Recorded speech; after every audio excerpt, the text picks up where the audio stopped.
It's Sunday, March 11th. I'm Chris Johnson, and this is The Forgotten Right.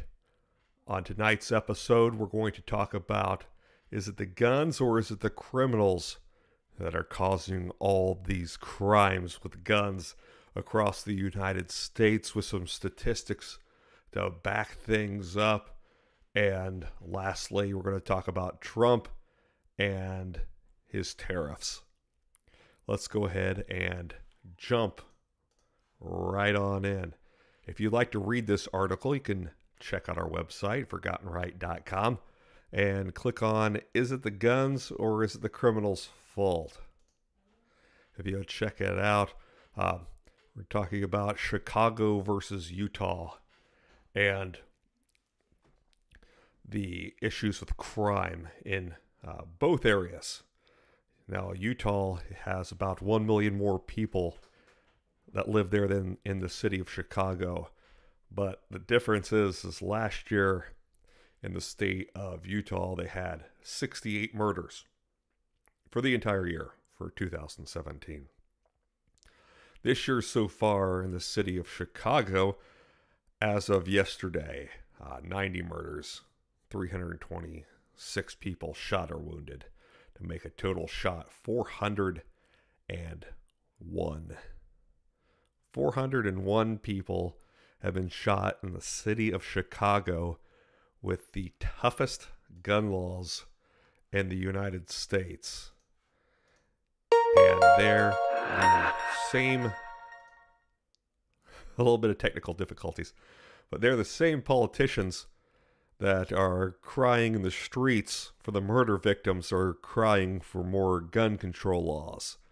Whereas in the state of Utah, who have some of the most lax gun laws, in fact, they allow people from out of state to get their carry permits, and you can carry anywhere, and you don't even have to be a Utah citizen, and you can have a Utah state concealed carry permit. But in the city of Chicago, you can't own legally a handgun unless it's licensed by the city, and good luck doing that. It's not as much a gun crime, but it's the people who are behind the trigger of those guns. Beyond Chicago being predominantly a minority, but also a heart issue and a parenting issue. Where are the parents at for these murder victims in the streets? Where are the spankings at? I mean, in the world without discipline, what do you expect? It's like I tell my own children here at home, if I don't discipline you now, who's going to do it later? And it's going to be the police. Or it's going to be somebody bigger and badder than you, and that's what a lot of people are finding in the city of Chicago. That they want to be the bad guy. They want to be the big shot. But what does that get them? It gets them 6 feet in the ground, does it not? And, I mean, that's something that's extremely sad. You see it every day on the news, no matter where you live, except for maybe Utah, that's only had 68 murders in all of 2017. They probably don't see murder a whole lot in the news. They're also extremely religious, being the Church of Latter-day Saints out there, Mormons. And that could be part of it also. I mean, look at how many people don't go to church. In my own church, I go to a large church, and there might be 300 people there in the service on Sunday with 2 services, so maybe 600 people total. And I look at the size of my city that I live in, about 50,000 people. And you look at the other churches, and this is a large church for the city that I live in. And their parking lots are empty. And you just have to ask yourself, what's the difference? 50 years ago, you could walk into any store in the United States and walk out with a gun. Today, you have to have a background check. And 50 years ago, people weren't shooting up schools. People weren't murdering each other in as rampant rates as what are happening now. Now, we went through the crack cocaine era in the 1980s and Just Say No with Ronald Reagan and putting people in prison. Is that part of the problem there? Is it drugs? Is it people going to prison and not being able to find work? So the reason that they turn back to crime is because they can't find a job, so the only way to sustain themselves is crime? I think all the answers are yes, are they not? I mean, what else can you say to that? You know, yes, the problem is crime. Yes, the problem is people, being, people going back to prison, recidivism. But what do we do about it? How do we change our prison systems? And that's an answer that's beyond me, and that's an answer that's beyond this episode. But also, what do we do before people do get in prison? How do we stop crime before it happens? Proactive policing in the streets. Now, the city of New York had a huge drop in crime during stop and frisk, but the liberals wanted to speak out because it was affecting mostly minority neighborhoods. These same neighborhoods where all the crime was happening. So stop and think. Don't you want to be proactive in the communities and the neighborhoods where the crime's happening? You don't need to police as much in those neighborhoods where the crime isn't happening.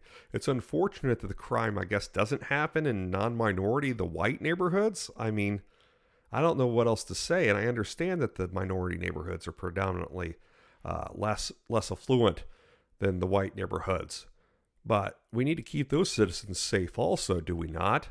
So one of their thoughts was stop and frisk, where police would see people on the sidewalks and they'd stop and they'd frisk them, many times finding drugs, weapons, in a city that isn't pro-gun, isn't pro-weapon, and of course isn't pro-drug or pro-soft drink, as we've seen. But what's the thought on all this? And if you want to speak up while we're here live tonight, feel free to do that in the chat room here on YouTube. I'd like to hear what you have to say on what I'm saying. Be it positive or negative, any comments that you have are welcome. And you're also welcome to troll. I'm pro-troll. But how do we stop crime? Is it, that you create more laws? Do we outlaw guns? Because when we outlaw guns and violate the Second Amendment, then who has guns? People still murder each other. People have been murdering each other since the start of creation, Cain and Abel. There was a murder in the first siblings. There was a murder.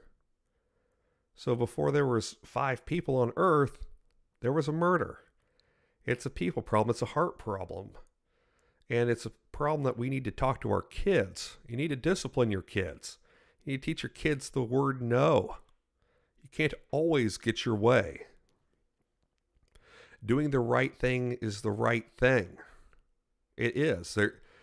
Selling drugs, being bad, just simply even being a bully in school causes bad things. You do good things and good things happen to you, right?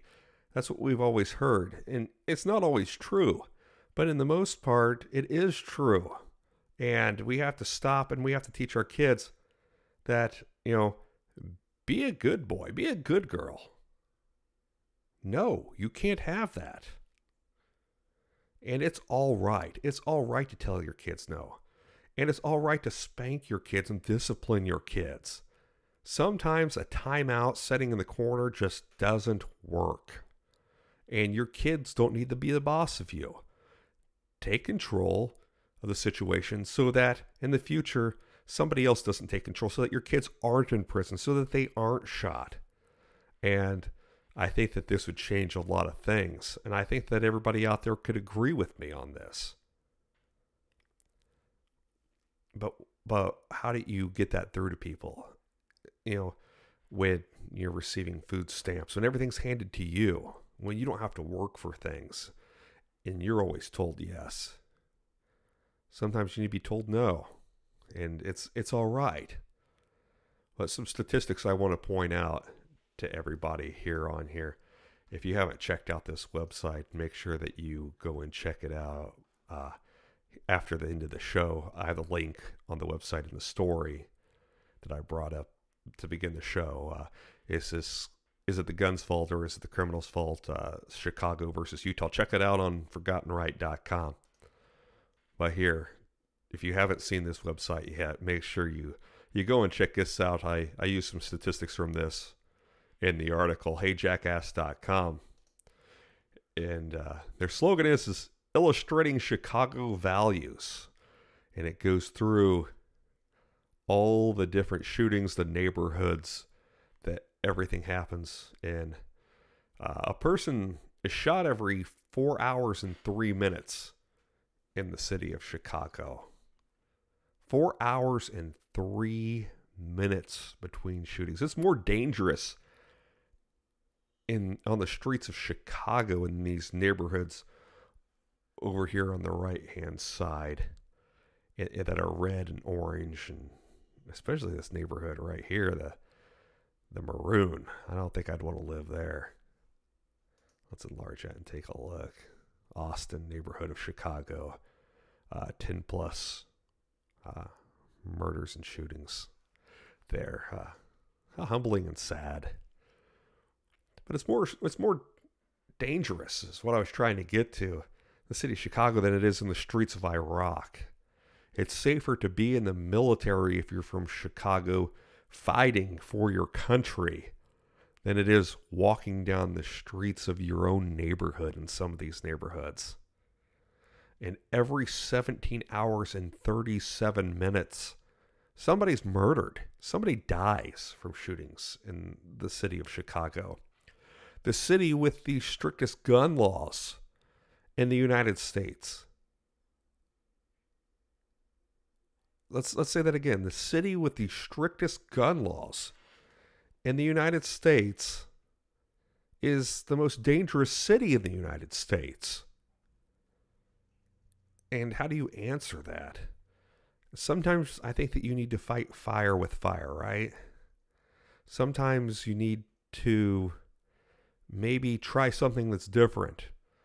You know, if it doesn't work the first time, why do we keep trying that? Isn't that that's the definition of just being an idiot, right? If you continue to try the same thing and expect a different outcome, then what's going to happen?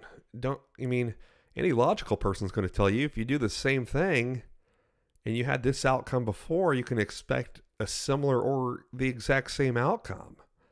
So let's continue to make gun laws. Let's continue to be tougher on guns. And I personally don't have a problem with that when it comes to criminals or committing a crime, even if you are a legal citizen owning a gun. If you commit a crime with a gun, then you need to face tough, harsh penalties.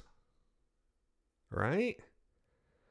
You face tough penalties if you commit a crime with a gun. I don't have a problem with that. I don't think anybody has a problem with that, and everybody can agree with that.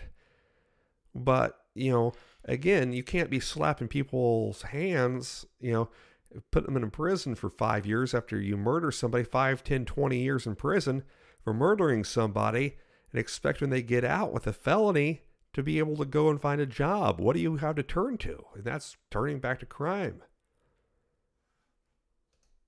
So let's look at the states with the most lenient gun laws for the desertnews.com.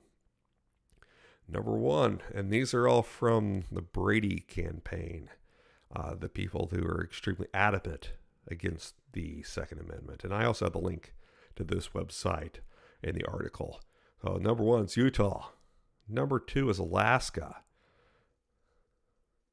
Number 3, Arizona. 4, Oklahoma. 5, North Dakota. 6, Montana. 7, Louisiana.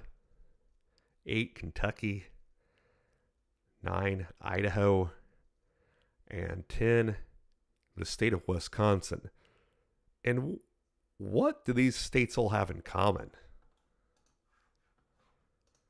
You don't hear about them all the time with gun issues or gun problems. Now there have been issues, you know, sporadic and sprinkled in there with each of those states. Don't get me wrong, but you don't hear about them all the time. And they all have one thing in common, and that is lax gun laws, or people are able to protect themselves, just like the politicians are with guns. I can't afford a security detail for my family, so I carry a gun. And that's how I protect my family, is by myself. And if you're comfortable doing that, do that yourself. There's nothing wrong with it, and there's nothing to be ashamed of it. But the liberals would tell you differently, wouldn't they? They would tell you that you're the issue, that you're a bigot, or whatever term that they want to use for the day, because you want to carry a gun. And what's right about that? They like to have abortions, and they like to kill babies. I find that incredibly disgusting. But it's something that I unfortunately have to live with here. And the difference is that the Ten Commandments don't allow for murder, but nowhere do they say that you can't protect yourself. So it's a morality problem. I understand that you can't legislate morality, but how can you deregulate and make illegal the ability to protect yourself and protect your family, protect your friends, protect your property against those that would do harm, steal, take from you? Because those same liberals would tell you to call the police, right? And when you call the police, you pick up that phone and you call 911. And you get that operator on that phone, and there's somebody breaking in your front door with a gun. You say, "Help, I need your help." And they say, "Well, help's on the way." That person comes through your door, and the police, you can hear the sirens, but they can't get there fast enough, right? I mean, the average response time in the United States is roughly 8 minutes after a 911 call. That's for cities. I mean, if you live out in the more rural areas, I'll multiply that by a bunch. I mean, it could be 30 minutes depending on where you live to get a police officer, if not more. Especially out in those western states that are sparsely populated. So you protect yourself. And how do you do that? With somebody coming into your home or in your property with a gun, you protect yourself with a gun. Duh. And the good guy wins.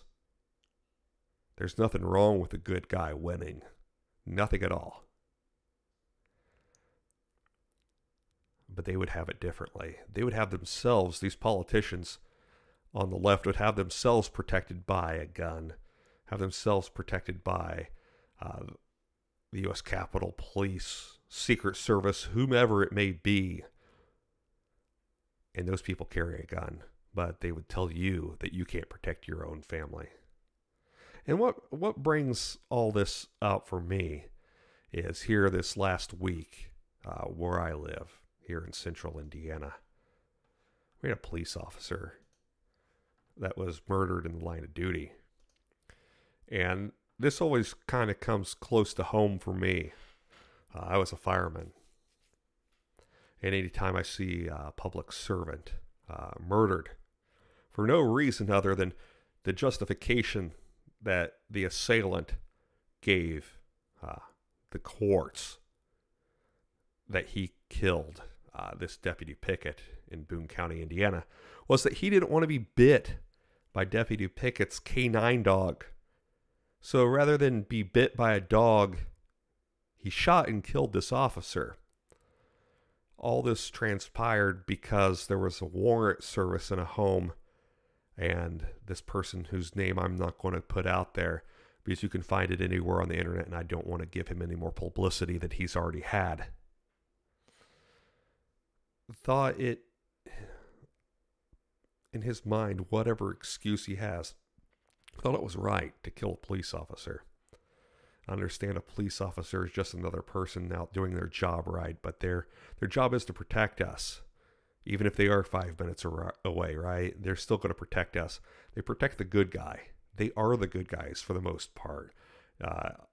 I'll be the first to say that there are police officers out there that aren't the good guys. And we've all seen them: black, white, green, purple, pink, polka dot, or otherwise. We've met these police officers. We've met those dicks with a badge and a gun. But from everything that I've seen, this Deputy Pickett, he was one of the good ones. And there are more good ones than there are bad ones. There's bad apples in every basket, but he seemed to be a good one. And he leaves behind a wife and 2 children. 2 young children that won't have their dad. Right? And I looked down this list here today. 26 sons, 26 brothers, 26 fathers and husbands have been killed in the line of duty as police officers this year. Let's take a highlight here on Deputy Jacob Pickett from Indiana. They're not coming home. And why? Because somebody else made that decision for them. And why would we do something like that? I understand that police officers have always been shot at and always been killed, but not in the rate that is happening now. And again, it's not something that you can legislate because, of course, since there's been laws, it's been illegal to murder somebody. There's stiffer penalties for killing a police officer. We understand this. But what stops it? What stops a police officer from being killed in Indiana? What stops a black child from being killed in Chicago?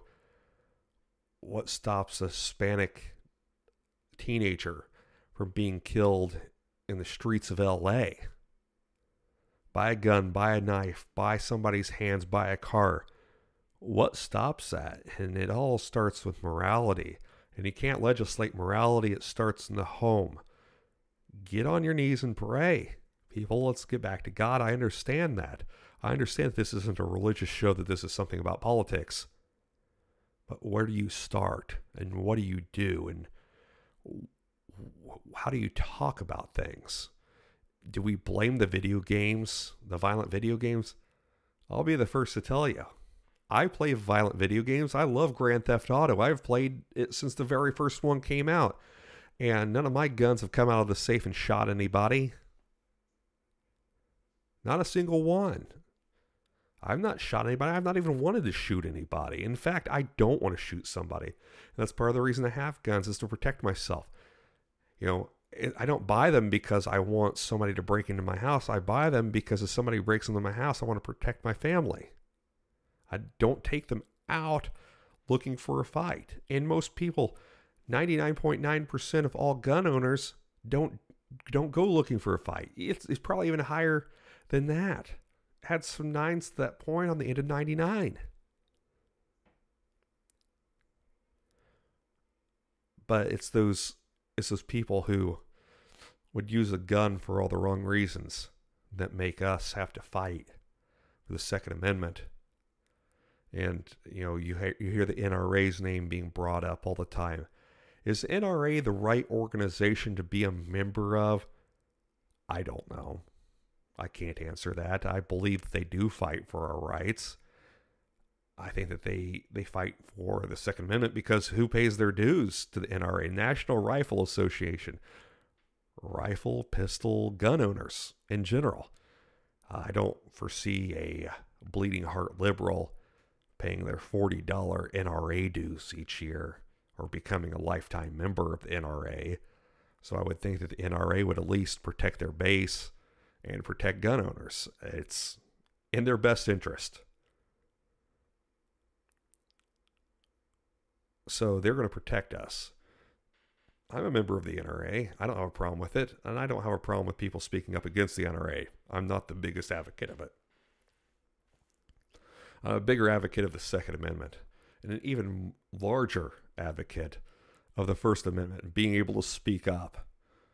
And to protect the first, you have to stand on the second right. You have to be able to defend yourself and let the government know that you'll address any grievances, be it up to war.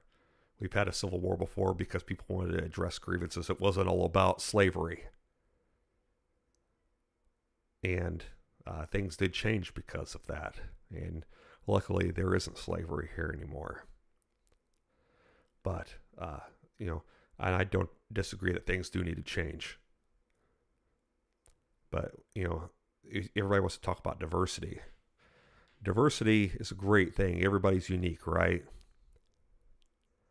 But everybody needs to have the same shot, be it if you are from the ghetto or if you're from the most affluent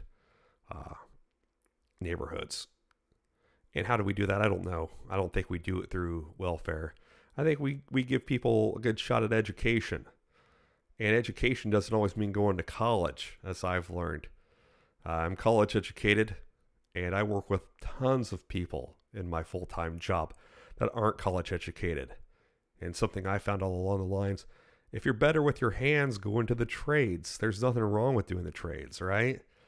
It helps you make money. It keeps you out of trouble. Learn how to turn a wrench. Learn how to do all these things.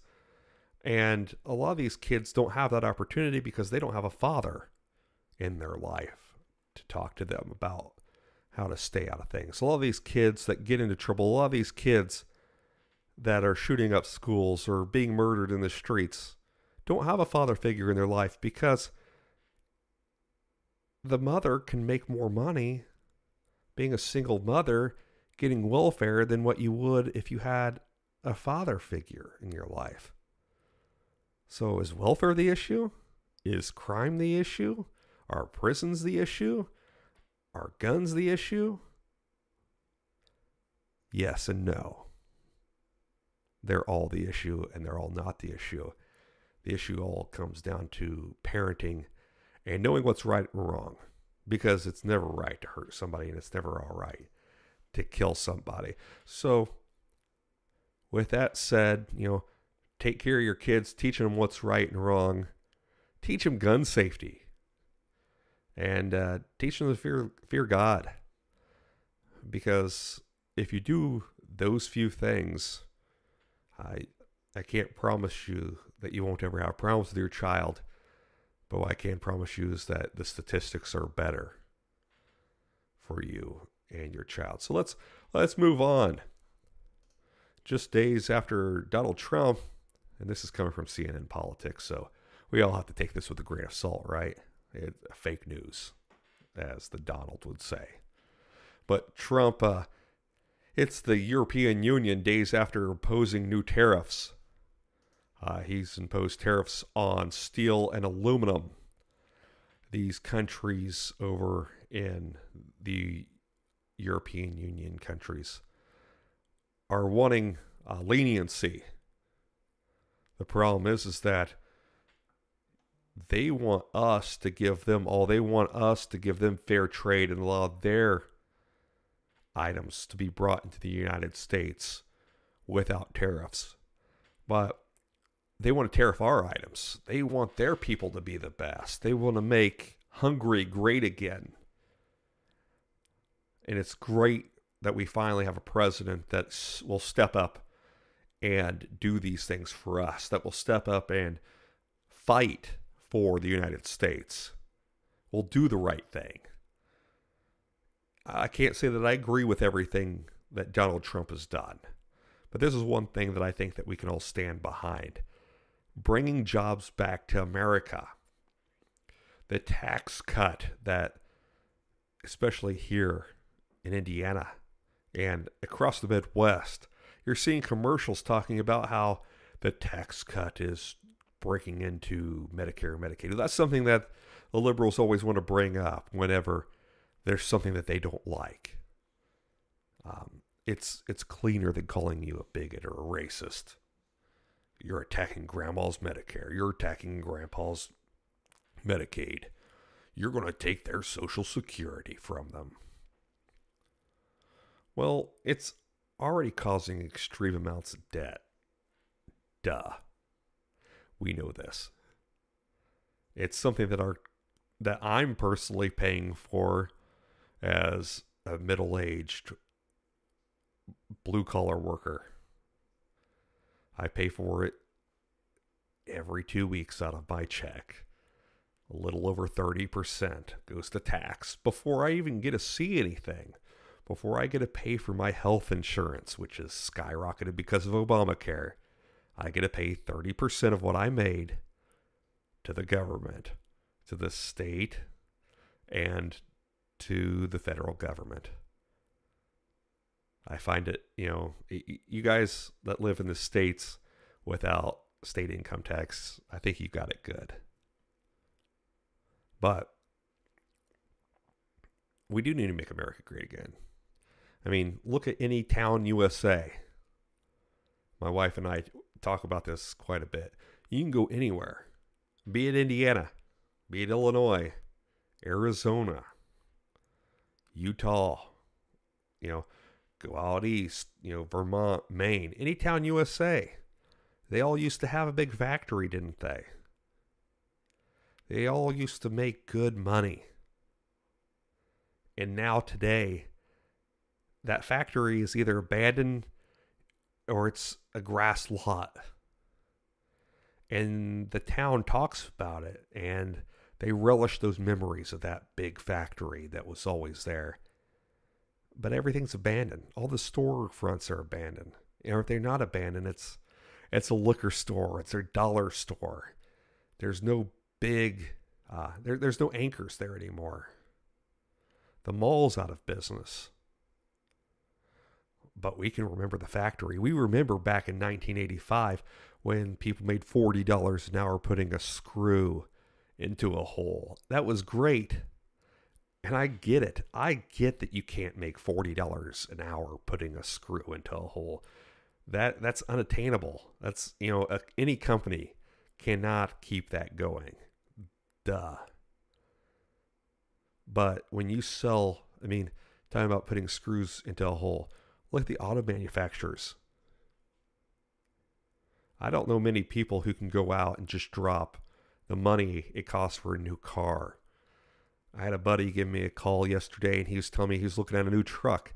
$45,000. $45,000 for a new truck. That's the average income for 1 year in the United States. $45,000. That's incredible. But we have to remember, for as many people that make $45,000 and above, there's that many people that don't make $45,000. Go back to any town USA. Look at how many people are walking down the streets wearing a McDonald's or a Burger King or name that fast food restaurant uniform, walking back and forth. The people at Walmart that are now making $10 an hour. Great, you're making $10 an hour. Can you feed your family on $10 an hour?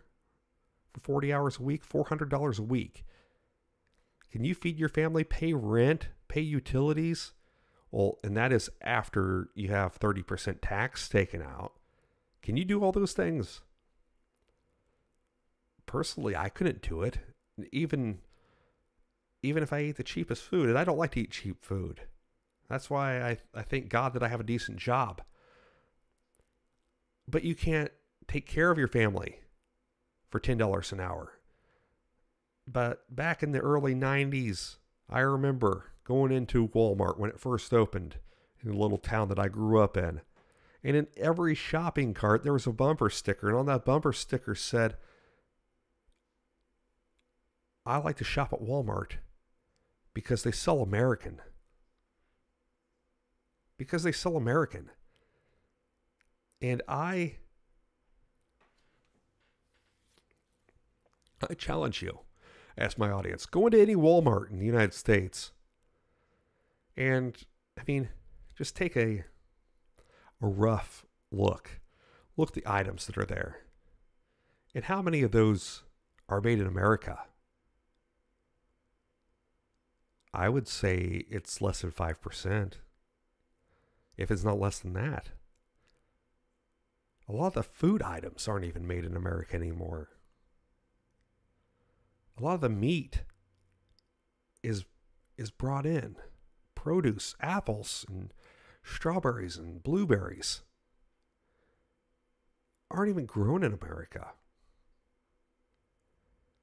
For God's sakes, Budweiser, it might be made in America, but it's not owned by an American company. The most American thing in America is no longer American. And we wonder what the issue is. We need to start manufacturing in America again, make things in America, bring jobs back to America, maybe tax our people a little bit less. And let's make America great again. Let's do the right thing. Let's do what needs to be done. It's all right to manufacture things in America. It's all right to make steel and to make aluminum in America. It's all right to make cars in America. Because when you do that and you pay your people the right wage, they can buy your items. Because when you make something in Mexico or you move it someplace else and you take those jobs for America, what do you expect? Do you expect Americans to buy your stuff? And they will for a while. But it can't last forever.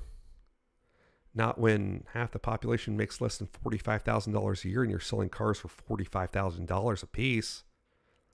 Or you need a new air conditioning unit and you've moved your operations to Mexico and you've taken 1,000 decent paying jobs, people that are making $45,000 and above. You're taking those jobs from America. How do you expect when you take somebody from $45,000 a year to nothing to be able to buy your product? You can't. So that's a call to action. Let's make things in America. And when you go to Walmart or you go to any big box store, I should single out just Walmart because they all are the same. Look and see what's made in America, and it's not a whole lot. Heck, the sweater that I'm wearing isn't even made in America. I looked at my own closet and I'm disgusted at how much stuff that I've purchased without even thinking about it is not made in America. Textiles aren't made here anymore. Look at what's going on out east. All the textile mills that aren't there anymore. Let's bring manufacturing back. Let's bring the jobs back. Let's pay people a decent living wage and watch how great this country becomes. You want to complain about the potholes in the road?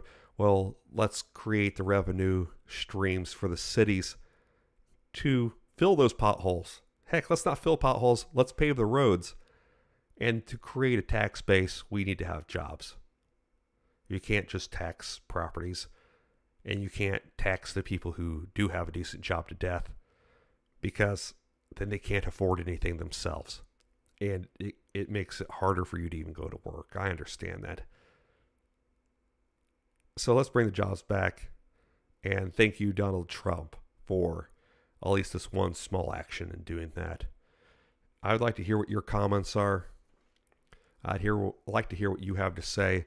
If you would, you can always comment on this video here on YouTube, or you can send me an email or contact me on my website, forgottenright.com. Right there's the website address on the bottom of your screen. And as always, I would appreciate you liking and subscribing to my video here on YouTube. For everybody at Forgotten Right, I'm Chris Johnson. Thank you for tuning in.